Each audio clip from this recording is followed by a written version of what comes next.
chrétiens persécutés, pas de complicité. Non, non, non. Pas de complicité. Chrétiens persécutés, pas de complicité. Je n'ai pas besoin de souligner à quel point l'heure que nous vivons est grave et doit nous faire réfléchir en manifestant notre solidarité avec les chrétiens d'Orient à la persécution qu'ils vivent. Il nous renvoie au 1er siècle du christianisme, où un empire idolâtre s'acharnait à détruire les chrétiens en les martyrisant. Le christianisme a triomphé alors. Certes, c'était dû au sang de ces martyrs. Ça le sera aujourd'hui encore. Mais c'est aussi une réalité qui était la leur, d'âmes confessantes et communiantes dans la pureté de la foi, de leur foi.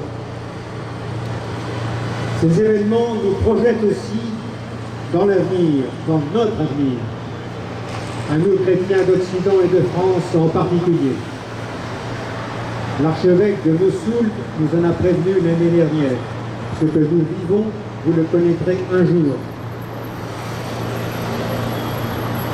Nous avons à nous attendre au déferlement de ces persécutions à la suite de celles de nos frères d'Orient. Le père de Foucault, également, dans une lettre célèbre, avait signalé, nous avait indiqué qu'il fallait persévérer jusqu'au bout dans la foi si nous ne voulions pas être submergés par des formes d'athéisme ou de religion fausse. Nous aussi, nous vivons sous le régime d'une puissance idolâtre d'une autre forme, puissance politique, athée, qui s'acharne à faire taire la confiance et la confession de la foi catholique. Les formes sont sournoises, n'ont pas la violence physique que connaissent nos frères d'Orient. Nous sommes confrontés à un défi, qui est aussi celui de la confession de notre foi dans la solidarité avec nos frères d'Orient.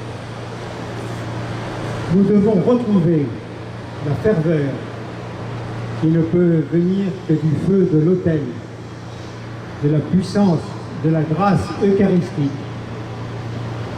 C'est la condition indispensable pour pouvoir convertir à celui qui est la seule voie, la seule vérité, la seule vie, qui est notre seul objectif avec lequel nous cherchons à vivre en communion. Ceux qui persécutent les chrétiens aujourd'hui en Orient prétendent savoir pourquoi ils meurent. Nous devons leur révéler pourquoi nous vivons, que nous savons pourquoi nous vivons. Nous devons donc nous retrouver, nous aussi, retrouver aussi cette pureté de la foi en celui qui est notre vie. Jean-Paul II a pu nous dire en 1980 au Bourget, « France, fille aînée de l'Église, es-tu fidèle aux promesses de ton baptême ?»